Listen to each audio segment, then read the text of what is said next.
back to the Unfleshed podcast. This is episode 36, and today I'm bringing to you Jaime Johnesee. Welcome. Thanks for having me. It's good to have you on. Uh, well, you're the first person that since y'all started the Winter Zombie that's came on that's actually in that. So, kind of update me on what's that. Oh, The Winter of Zombie is a brilliant blog tour that Armand Rosamilia does.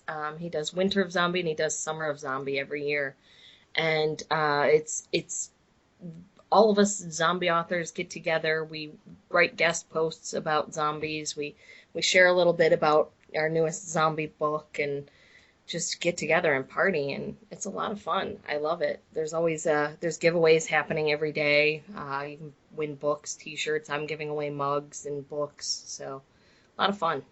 Hell yeah! And I recently did a podcast with Christine Sutton, and we talked a little bit about the revelations that you're writing with her and Lisa Lane. Yes, I'm loving this project. It is probably the most fun I've had writing in 5 years. Now, is it book two or book three that y'all are working on right now? Currently, we're working on book three. We just put out book two, and then I'm really excited. It's a lot of fun, and they're just brilliant to work with. Oh, hell yeah. So, why did you choose to write in the particular field that or genre that you write in? And if you write more than one, how do you balance them? Pretty much everything I write has a little bit of horror to it, whether it's comedy or, historical fiction or what have you. Just it's something that I think is just ingrained in me. I've always loved horror, and I think I always will. It's fun to be scared, I agree. It's adrenaline and shows that you're alive. and I really enjoy making fun of the scary. Like the movie House is one of my favorites. Oh, yes. Just really cheesy horror comedy like Evil Dead 2. Fantastic. I love Evil Dead, Evil Dead 2, Army of Darkness, great movies. Oh, yeah. I liked House 2 as well. It was that was more on the spoof side, I think, than the first one though. Yeah. They're like trying to get this skull crystal or whatever the hell it is. Yeah, I rebought those on Amazon not too long ago, actually. Me and my son watched the first one about 3 nights ago. Really? That's bizarre. Great movie though. I love it. It's so much fun. Oh yeah, but I also like stuff like Pumpkinhead. That's where my venture started. How do you not? Pumpkinhead is awesome. Hell yeah. I haven't watched the newest one. What is it? Ashes to Ashes, I think. God. Yeah. Yeah, I'm not sure. Well, that's the last one that or the newest one that they've released, and that's the only one I think I haven't seen so far. But that's definitely on my wish list on my Amazon. So. Yeah, the Ash versus the Darkness or something like that, right? Oh yeah, I've seen that one too. It's Ash versus Dead or yeah. yeah, yeah, it's Ash versus the Evil Dead. Yeah, it's on It's my list, but I haven't gotten to it yet. yeah. It's- Oh yeah. So how long have you been writing? I've been writing 5 or 6 years now. I've actually been writing longer than that, but I've been publishing 5 or 6 years, so that's kind of what I start with. So 5 or 6 years more on the professional level. Yes. Awesome. So what are some references you use while researching any of your books? Um, I can't really name anybody off the bat, but I've spoken to, police officers, morgue attendants, FBI agents, coroners. That's Um, that's hilarious. I was writing my Devil Days and I was doing because I Google almost everything that I do, but I couldn't find the name of some of the morgue tools, so I actually had to call a mortuary and ask them, and they laughed. And like the tool I was actually looking at, they don't even have a name for it. It's just a name that they made up for it, and everybody just knows it by. yeah, it's always fun when that happens. Yeah, yeah, getting a hold of an FBI agent to ask questions is you're like, gosh, I hope they don't, start a file on me or something. But, they probably already have one, so what do you do? Well, I'm sure they With our if they observe what goes through my computer, I'm sure I'm on the a watch list somewhere. with our search histories, there's no doubt. Oh yeah. Like, what does he need to look up lie for? Right?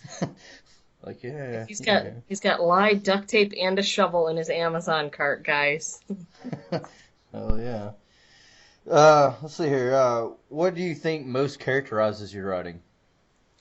Um, Probably comedy. I like to laugh at the darkness in life because that's pretty much the way I get through the darkness in life is to make light of it. Yeah. So, what do you think's the hardest part about writing your books? Actually getting the time to sit down and write, as you know, life can kind of get in the way sometimes. And Those good old curveballs. yep. And it's so hard when you have that urge to write, that I've got this great idea. It's just sitting there brewing, but you can't get anywhere to write at the time. Luckily, we have all these new apps and stuff on our phones that we can just kind of quickly jot something down and email it.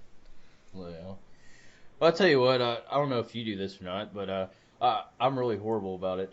I always go through and I'll be in the middle of. 'Cause I take on so many projects at one time. It's crazy. Like it always seems like a good idea, but then by the time I start working on it and I actually look at my whole kind of work load, I'm just like, holy shit, like something's got to go here. But like right now, if you went and looked at everything that I'm working on, I got 46 projects going. Holy cow. Well, so what I started doing until I catch up with everything. Every time I come up with a new idea, which happens constantly, then I'll just stop right there and I'll do a storyline for it, and I'll print out that storyline, and now I got a whole file over here of nothing but storylines. So once I do catch up, I can just go back to a storyline, just pick up, and I know exactly where I was going to go with it. Yeah, I've got my little file like that. It's a good idea because there's going to be times where you're going to be a little dry. Things are going to be going rough, and you're not going to really have that creative juice. And then you can always go back, and it'll always kind of spark something somewhere. Oh yeah, definitely. So on that, I guess I can bring up the question. So do you actually do more storylines, or you just kind of write by intuition? It depends on the project that I'm working on. With the Revelation series, we do outlines and such. Um, with my own stuff, I tend to be more seat of the pants. I kind of come up with the character, and the character tells the story. Oh, definitely. And I do storylines for everything, and it's always like I'm going in that direction, and then it always changes. They're not doing what I want them to do. Well, it's like this was a really good idea whenever I sat down and was writing out the storyline, but then as I started going through it, I always think of something better. Right. I really like to intertwine twist in everything I write. I want to lead you kind of the misconception. I want you to look over here while I'm doing this over here, and then when it all comes together, you're like, oh shit, I should have caught that. A literary magician. Oh yeah. So I mean, once I get to it, I'll come up with a twist, but then I'll kind of get to where it's about to hit that twist, and I'm like, well, this would probably work better if I led it over to this. So Yeah. it just never works out for me. But it's always a good thing. I mean, It gives you a sort of direction to head in. yeah, it's kind of Tell like the characters, you just killed off somebody. What are you doing? They were supposed to be in 2 chapters. yeah, it kind of gives you that outside edge to you. Yeah. So what is the biggest thing that people think that they know about your subject or genre that isn't so? Um, I would have to say with zombies, everybody kind of thinks that zombies are just the monster that we see, that they're just the Romero type, or even like the fast moving Romero type, where they're just out to eat and infect.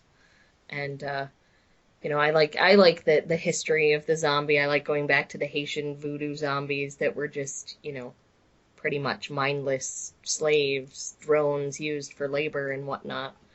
And then, but anyway, most people tend to think that the zombie genre is just full of zompok, and there's so many other options out there. And the Zombie that is out there isn't what a lot of people think it is. They all think like World War Z, and I'm like, oh, try Mark Tufo's Zombie Fallout. Try, Rosamelia's Bobich series, or, Sean Chesser's Surviving the Zombie Apocalypse, or Mike Evans' Orphan series. Pick up these books and see that there's more to it. The zombies are not just, these monsters. They're sort of the backdrop, and the characters are really at the heart of these stories, and I love it. It's fantastic. But hopefully people really pick it up and start looking into the genre a little more instead of just assuming it's all Walking Dead. Not that there's anything wrong with The Walking Dead. It's a fantastic show. I do think that this season has been a lot slower than the others, Yeah. but I still like it. I still actually I do a podcast over that as well. We usually record that every Monday. Uh, we'll kind of go over everything from The Walking Dead and kind of what they cover on The Talking Dead, plus our own little kicks on things. So I don't know. It's definitely something. I buy the seasons on as soon as they come out, and it's something I'll watch probably till the end. But I have got into a series to where it was I thought they were great when I first started watching them, and then they lost my interest.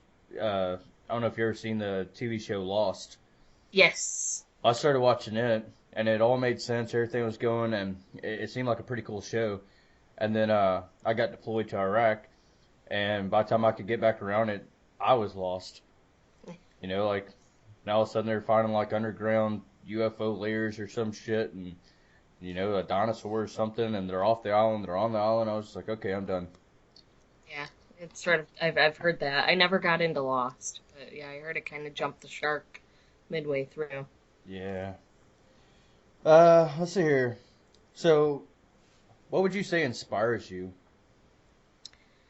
A vacation home in Hawaii. And I'm not just saying that because, we got a foot of snow outside right now. Not, It's some something I've always sort of wanted and am working toward. some of One them I have to put on my list. I think that would inspire me to write better. day. It works. Oh yeah. So, what are some of your favorite authors and that kind of influenced your work? Um, a big influence in, especially like Bob the Zombie, is Jeff Strand. I mean, for horror comedy, there's nobody better. That guy's just a genius. And then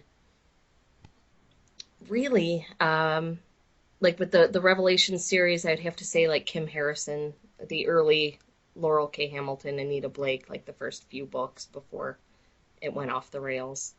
Um, you know, but personally, I loved, Edgar Allan Poe, Sir Arthur Conan Doyle, the old guy, the old guard, but short stories seem to be more my thing. So you're probably one of the ones that rather read an anthology versus a novel. Yeah, yeah, I love anthologies because there's so many new discoveries waiting between the pages. You never know what you're gonna find or who you're gonna come across that you just gotta run out and buy all their work. You know, I like the novels just for the fact that you get more of the story, and you get a lot more pay or well word count to actually be able to build your characters and all that. So I mean, a lot of people that write short stories, you can read a short story that sucks, but then it's just because they're not used to writing everything so cram packed. But you could take a full novel to where they have time to breathe, and it's always better. But with my time schedule, I'd rather have an anthology just because of the fact that I really don't have time to read full novels these days. One of my favorite short story authors is Jeffrey Deaver. If you get a chance, his book Twisted, it's a collection of his short stories. Fantastic, really good twists to every story, and really well done. Oh yeah, I'll check it out. I've got quite a few books that I have on my wish list that I need to get into. As soon as I'm getting a new motorcycle on the first, but as soon as I get it paid off, then I'm gonna go crazy on my wish list. Congratulations on the new bike, man. That's awesome. Thank you. Well, it's my nephew. He bought it, and he's about to move. He can't afford the payments, so basically I'm just buying it from him just to help him out. So that, and I haven't had a motorcycle in a long time, and I like to get out and have fun every once in a while. Oh, it's important too. Yeah. And we're also about to get a kayak and all that kind of stuff, so we can kind of have family time and go camping, fishing, Very cool. get out on the lake and see if we can't freeze our asses off. Living the dream. Yeah. Till I started getting out there and thinking about Jaws or Lake Placid. Lake Placid is awesome. Betty White was so fantastic in that movie. Oh, she's awesome in everything I've seen her in. She really is. She's a hilarious woman. I would love to meet her. Yeah. I bet she's a kick in real life. Oh yeah. I'm sure you would have a hoot. So we kind of talked about this before this started, but so you're a full-time writer. Yes. So how long have you been writing full-time? Um, well, I've been lucky enough to be able to write full time the last 5 years. Um, but it's really actually started being more profitable in the last two. So, um, I like to joke that if writing was any other business, we would be closing up shop and, you know, bankrupt that first year because nobody does well that first year unless you get like the golden ticket, like J.K. Rowling or the chick that wrote the 50 Shades crap. Pardon my language. Well, we cuss on this podcast, so Excellent. crap's not gonna get your aunt off or anything. However, I just had this conversation on the last podcast I did because the author likes like multi-genres, and one of the ones that she liked was the 50 Shades. And anyways, yeah, that erotica is just something that you would never catch me in. Even if everything else fails and erotica is the only thing that's selling, I mean, I'll just be broke. Right. And I have It's no interest. yeah, it's not I can't say it's ever something that appealed to me either, but I know I have many, many friends who We do sex zombies and bring in like necrophilia. there you go. It's been done. I think they did 50 Shades of Decay. Wow, I that's believe that there's an anthology called 50 Shades of Decay. That that's awesome, and I bet you that sold a lot too. I'm sure it did. It's hey, Oh Lord. dino porn does it. Why not? I was about to say, I mean, hell, you could always, do the zombie animal approach. I mean, you worked at a zoo, you have the info there. I mean, you know, it could be an erotica animal porn. Mate the gorillas with zombies. Zombie gorillas. Like everybody that loves the Donkey Show, you're gonna love this. Yeah, right. So, as far as getting out there and being able to get as big as you have got, what's the best approach that you've used for like marketing and promoting? I've just been myself and interacted with people on social media, just as myself, really. I mean, more I like think that's Facebook or. yeah, Facebook, Twitter. I think the most important thing is just being yourself. I mean, you'll find people, authors will find their fans, fans will find them, but if you are your best marketing, you know, it, and if you're getting people that love you, they're gonna love your work because they like who you are.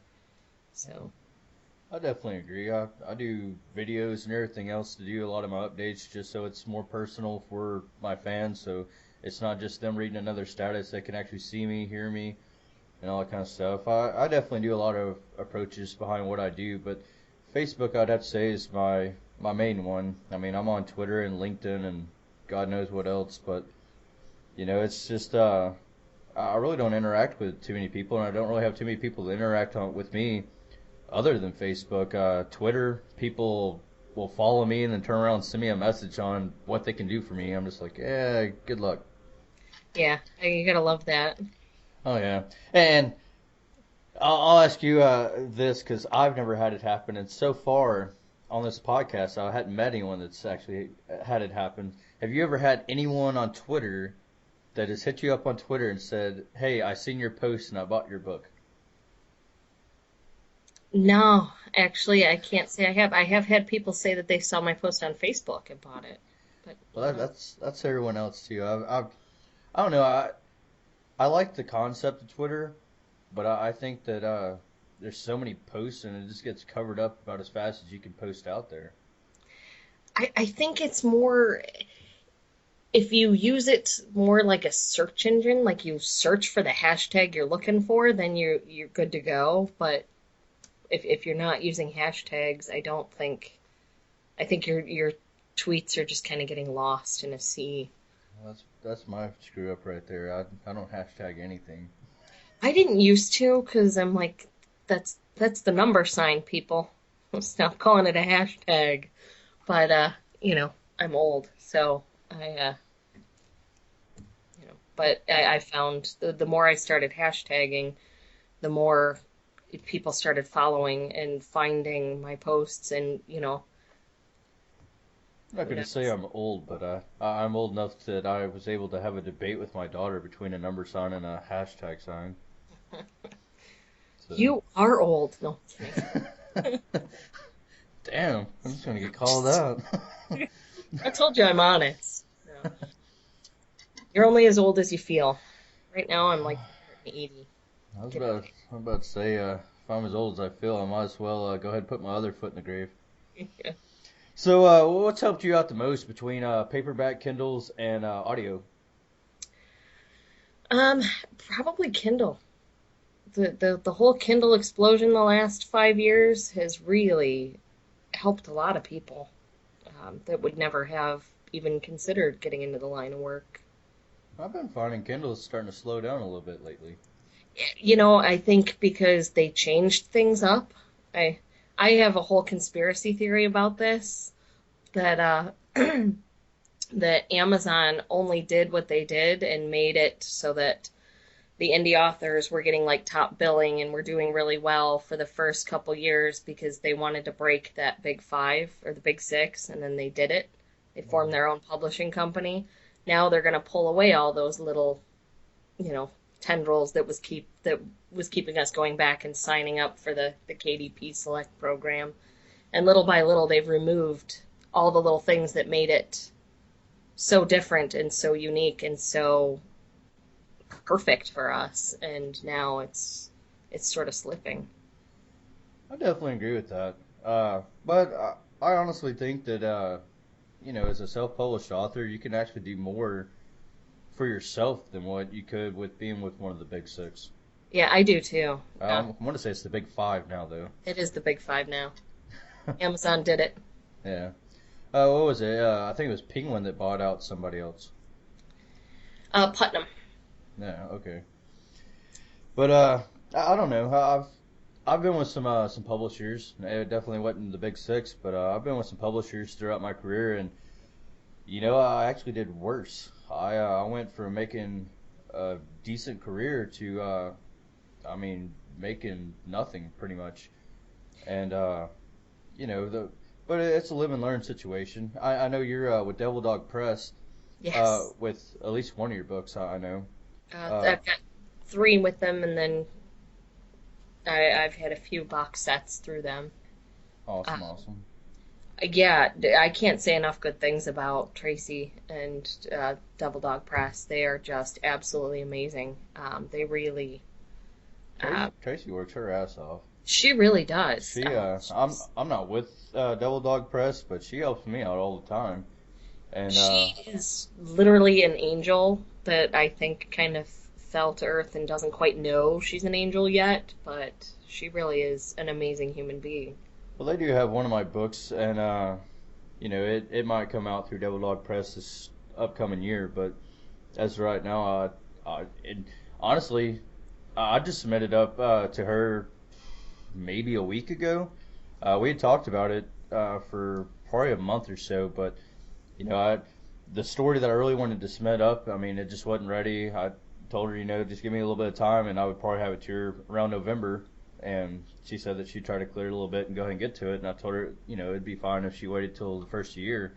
Last time I talked to her, I think her mom was in the hospital, Yeah. and so she was sending me messages. While she was in the hospital with her mom, I was like, no, no, no, no, don't worry about none of that. You worry about your mom, and we'll worry about the rest of it later. So I mean, yeah, she's very hardworking. She's definitely willing to help out anybody that she feels like she can help out, even if it's just little tidbits of advice.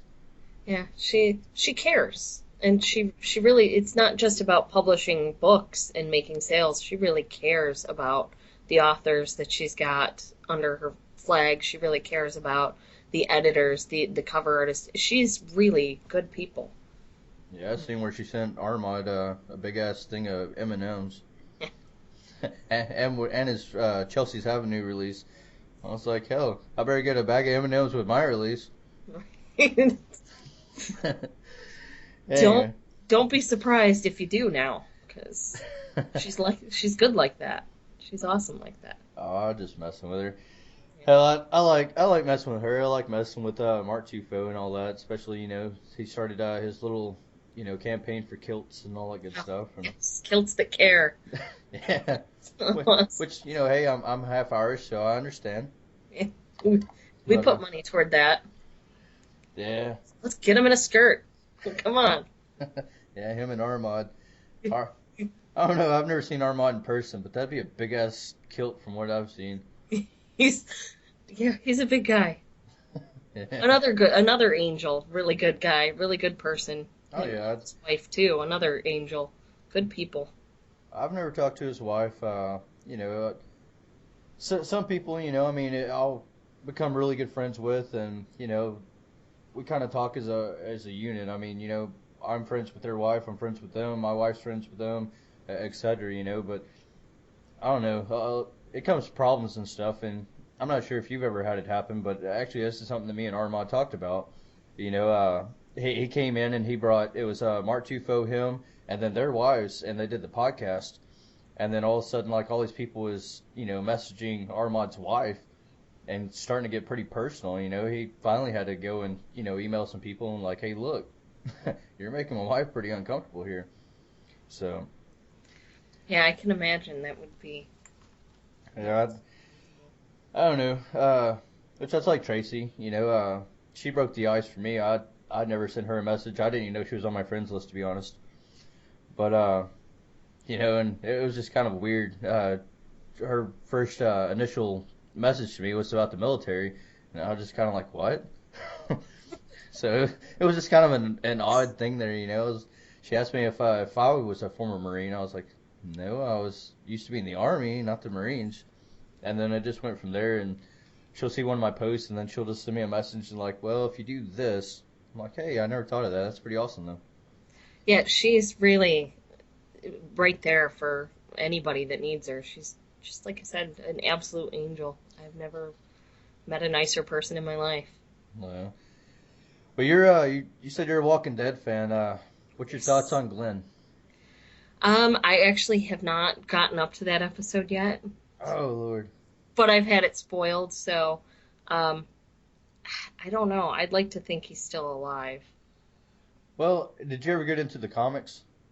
I did not know. Well, see, in the comics, Negan kills Glenn in front of Maggie. So for a long time, they've been going by the comics. So I I have a hard time thinking that Glenn's dead, but at the same time, you know, I, if he's alive, I'm gonna be happy. But I want to see how he survived that. If he's dead, then I mean, I guess he's dead. But you know, that's like with Rick. It had him to where he's surrounded by zombies, then you never know how he got out of it.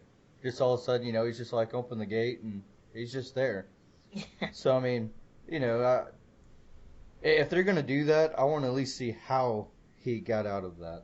So, no lazy way out, Walking Dead writers. Don't take the lazy way out again. Well, I mean, Explain. when you're surrounded and you have no way out, or definitely appears no way out, you can't just. I tell you what, if me or you either one wrote a book and we had someone in that situation, and then just the next chapter they were out. People One would, star reviews all over the place. yeah, they would never even read another book you put out. They just be like, no, I hate you.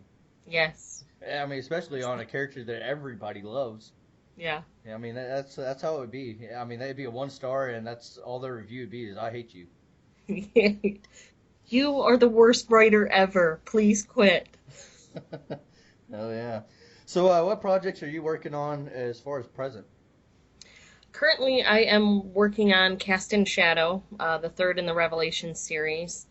And then I have a series called the Samantha Reese Mysteries that will be coming out next year. I have more announcement on that later. But I'm working on 3 books for that that'll be coming out next year. And I am also working on a short story that I'm hoping to have ready for this amazing anthology coming out. If you want to clue them in about that one, I don't know if you're.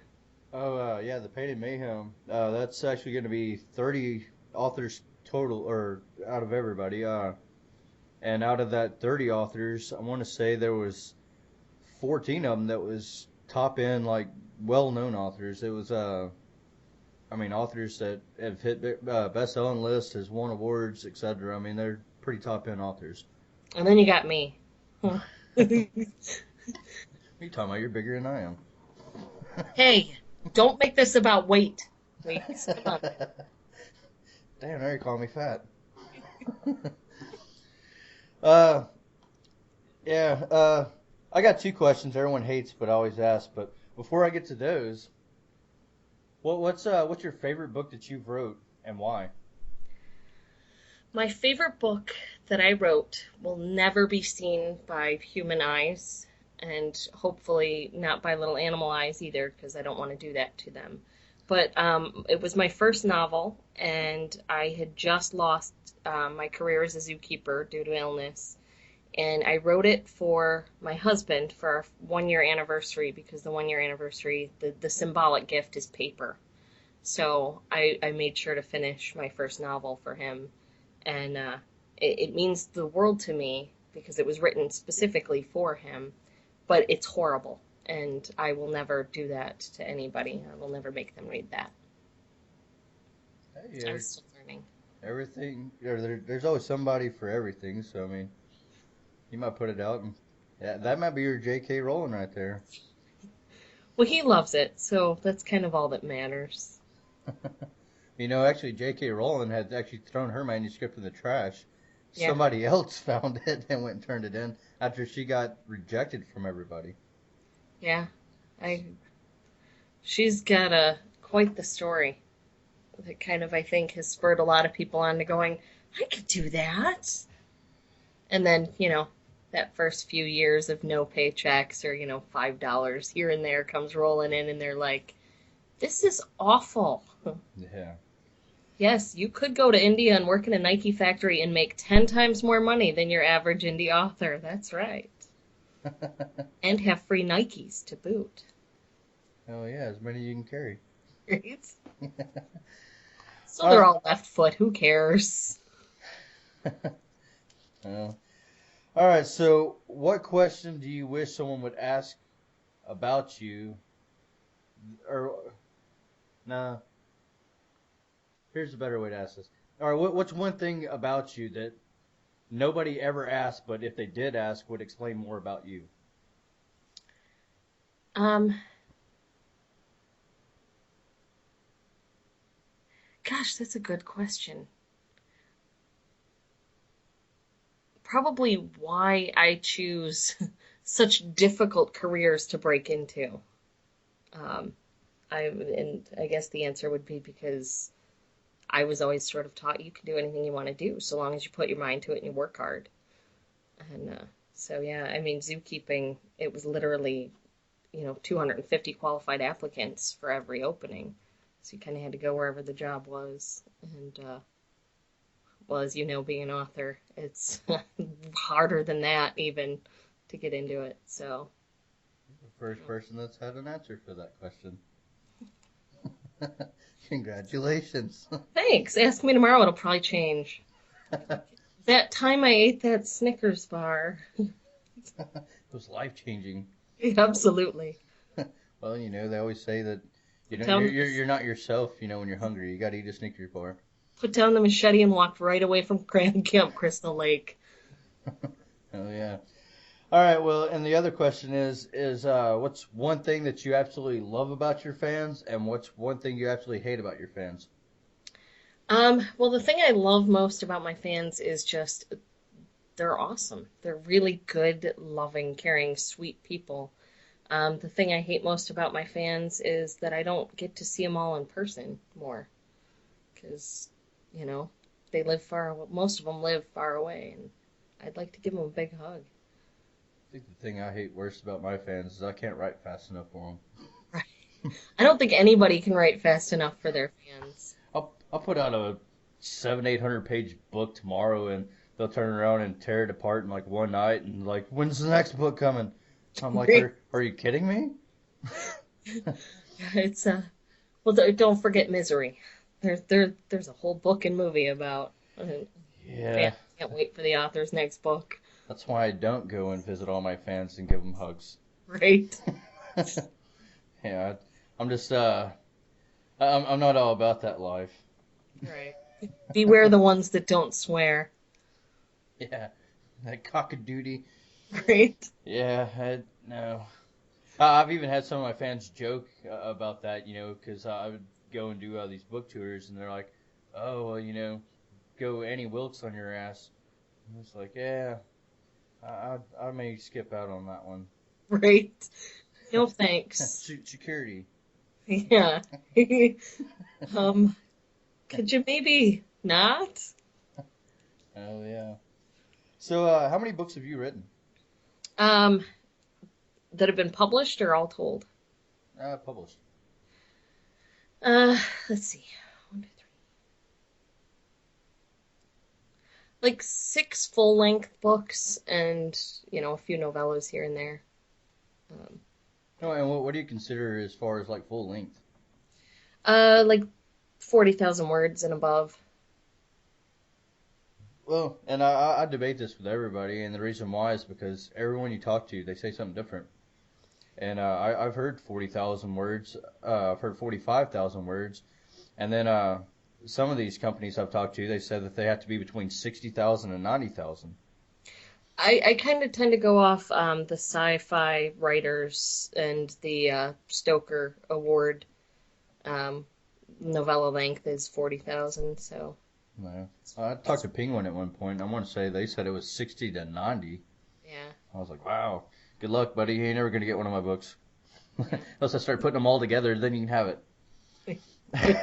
I prefer writing in shorter fiction myself. uh, I don't know. It's easier to get a point across, and it's still. I mean, at 40,000 words, you have plenty of time to build characters. You have plenty of times to set down a really good story plot, and make it a very effective story. I had a magazine that contacted me not too long ago, and they were like, "Hey, I really like your work, and all of our workers and shit here, they all buy into you and everything else, and we'd really like to put one of your stories into our magazine." And I was like, "Okay, it sounds interesting, cool." They're like, "Well, it's gonna have to be due by tomorrow." I was like, "Whoa." That's pretty strict guidelines there, buddy. But anyways, it was 1,200 words. I literally stayed up all night just thinking, like, what in the hell can I put together to where you can actually build a story with 1,200 words? So I finally came up with the Devil's Tier, and I gave him the Devil's Tier to put in there. And but yeah, that was many hours of not sleeping and just sitting there jotting down ideas. I laid in bed and was doing the notes on my phone, and was sitting there just like doing notes, like, could I do something with this? Yeah, So it that's it a tight deadline. yeah. But either way, I got it to them. It got released out and all that, and then they sent me a copy, so I got a copy of it. And I've been in many of they call them e-zines, I think, the online magazines, but that's the first one that's ever came out on paperback that I could actually hold. So I was just like, hell yeah, it's cool. So It is cool. I have a Dying Days 2 anthology that I'm in with Rosamelia and Tufo and a few of the others, and my goal is to get every author's signature. So, you know. If you mail that out, that costs you a fortune. Yeah, that's why I take it to cons with me, and if I see any of them, you come here. Yeah. Who are you, lady? Security. So you do like a lot of conventions and festivals and all that, or? Um, we've mostly done World Horror Con. Next year, instead of World Horror Con, we're doing Scares That Care. Here's maybe a strange question, but it was asked to me earlier because I host the Screamacon, and I wasn't really sure what the guy was talking about. So, what kind of programming do they have? Well, they teach everybody that Kool-Aid is bad. Now, Scares That Care, I have no idea. This is going to be my first year there. World Horror Con, they're pretty good. I mean, they've got a lot of good panels to sit in on and some really good readings. Um, so I've enjoyed going in years past, mostly because I've enjoyed meeting, my buds and getting to hang out with those people that you see on Facebook all the time. So, like on the programming, it's basically just like having an author read aloud, or Yeah, like you can go see like Jeff Strandl do a reading from one of his new books. They do panels on how to write better erotica or horroritica, um, how to do extreme horror. Women in the horror genre is another panel that's been a few times. did you just say horrotica? Yeah, horroritica. So is that like when people like have sex with people's eye sockets or what? Sure, something like that. Um, I mean, I guess I'm new to that. Matt Shaw probably has a few horror erotica type books that I recommend. Sick Bastards, fantastic book. Absolutely sick and twisted and totally depraved, brilliantly written. I think I've seen that book. Yeah, it's a good one. I didn't think it would be. I was like, oh, well, all right, I'll give it a go because Matt Shaw's damn good. He's talented, and Mhm. it was not. It was fantastic. Really, really well done. So would you say your main genre is, I guess, based around zombies, or other than your revelations? Um, no, I've got the one zombie character. I've got a were-jaguar character that I write. I like psychopaths a lot. I'm friends with many of them. Um, but no, I find my favorite used to be the serial killers. But I have the two young kids now, and I find myself drawn more toward the paranormal horror. I think because I don't want to hear about, I don't want to read about Albert Fish right now, having two young children myself. Things No. like that used to appeal to me aren't as appealing now. Most of mine are, I guess, more laid out around a serial killer, but a lot of the stuff is experiences that I had whenever I was in the military, and so it's just kind of a way to relieve myself, without kind of taking my thoughts, put them on paper to where it's I can try to leave it there. Uh, yeah, well, especially with like the torture scenes and stuff like that. Iraq is full of that shit. But uh, I don't know. My genre, I don't even see myself really as a horror writer. I see myself more as like a psychological thriller.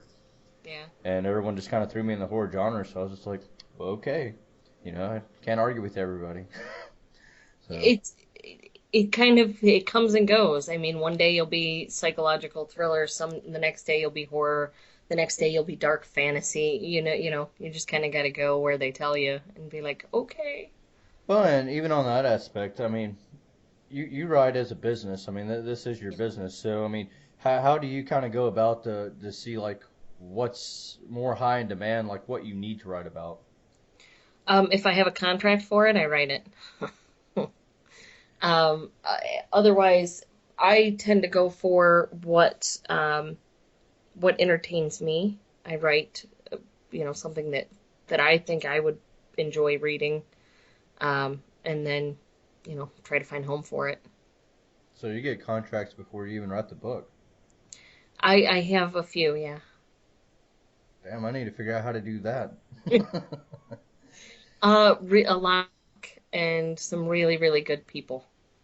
And that's pretty much that talent is just like 10% of this business. The rest of it is really luck and and getting to know people.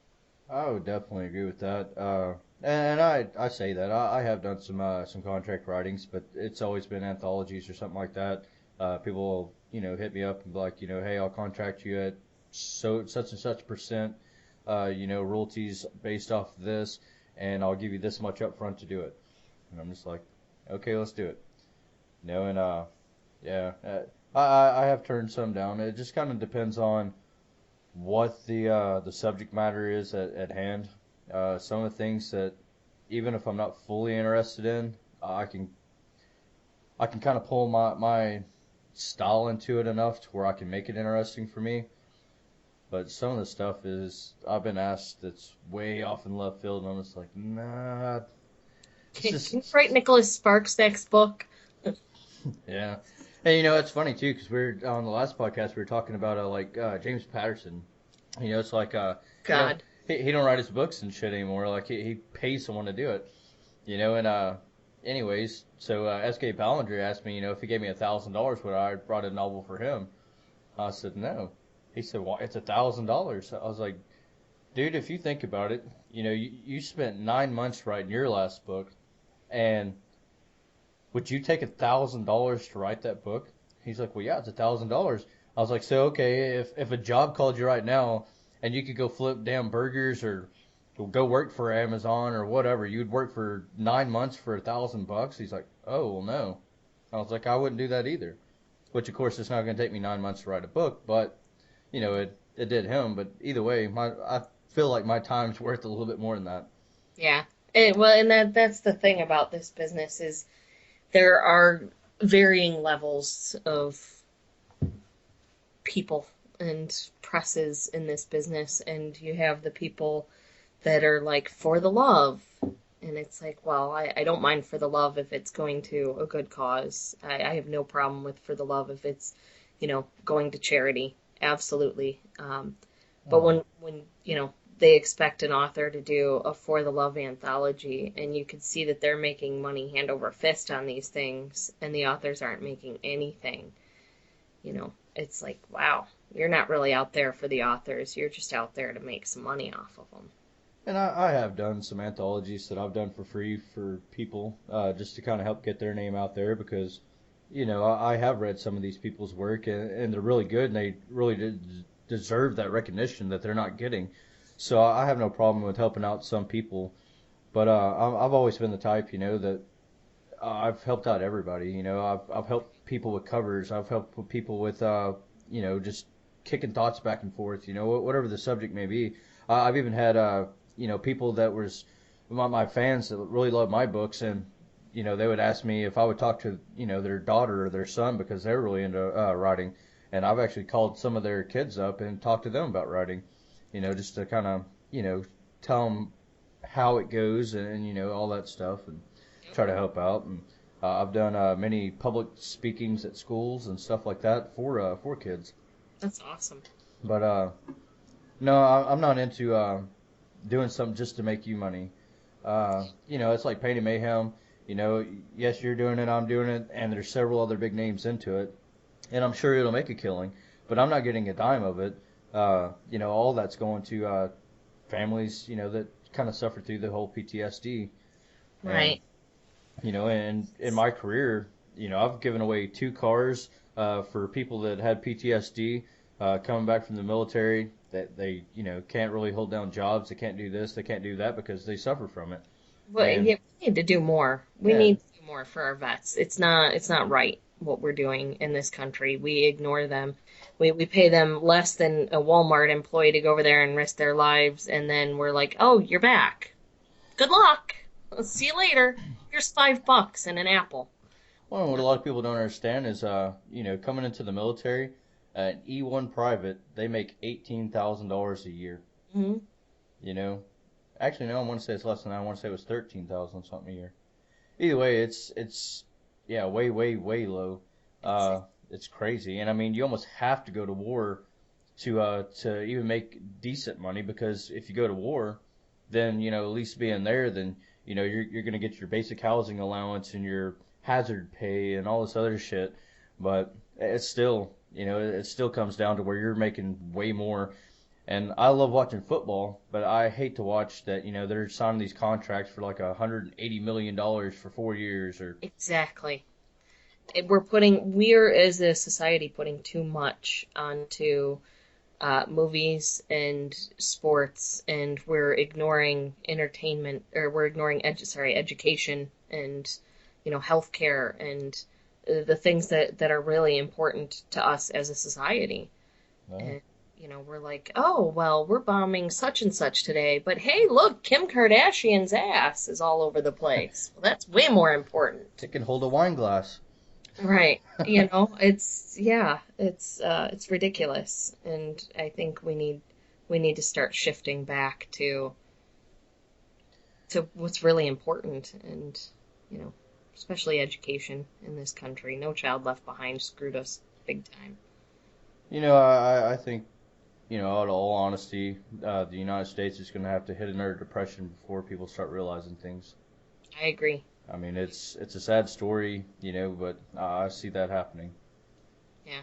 Our economies are already failing, so Well, the fact that we have a board with pictures on it that people push in order to do their jobs at McDonald's and such to make it easier, that's fantastic. It makes it easier, but what are these people going to do when those boards aren't working?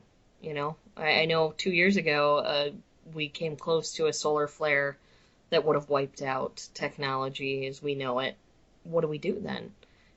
There's too many people that don't know how to add without you know, pennies, or the calculator, or the new math crap. And my husband will kill me for that because he actually likes the new math. He just thinks that it needs to be taught differently.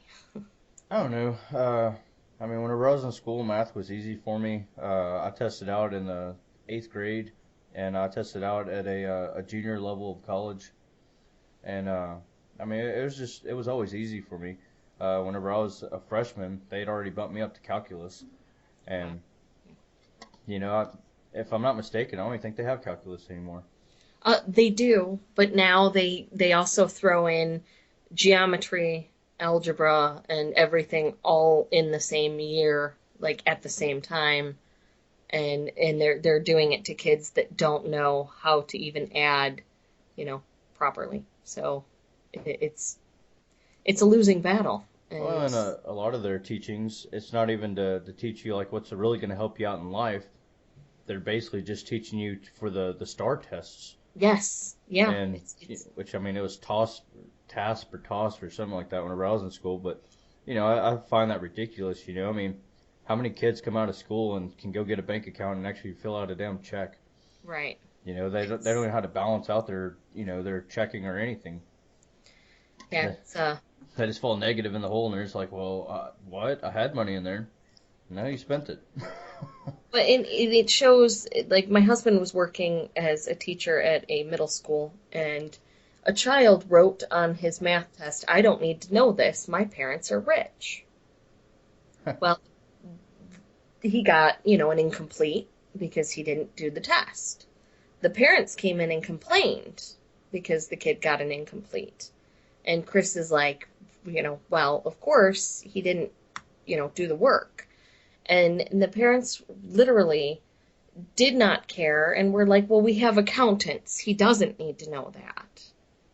And the principal's taking the parents' side, and Chris is like, you know what? Fine. You don't want me to teach your kid, then don't come to me in 10 years when your kid can't add properly and people are stealing all your money, and go, I wish I would have, because that's pretty much where you're going to be. Yeah. And well, like I said, I homeschool my son, and I'm sure he just hates me whenever it comes down to schoolwork because you know he'll get a few wrong, but most of the time he'll miss things just because the fact he'll just write down a number or something just to say he's done. Yep. And I'll make him start back from scratch, and I'll make him work everything out. He has to show me he worked it out and everything, you know. I mean, I take in a lot of the old school shit that I used to whenever I was in school. Yeah. You know, I could work out everything in my head, but they still made me work it out on paper, or I got a 0. Right. So Yeah, and I mean, you have to show your work so they know that you're not using a calculator and you do know how to do it. oh, definitely.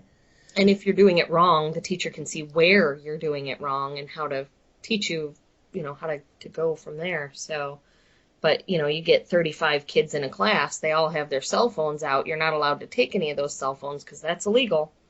Or if something happens to those cell phones while they're in your, care, that's your fault. You got to pay for them.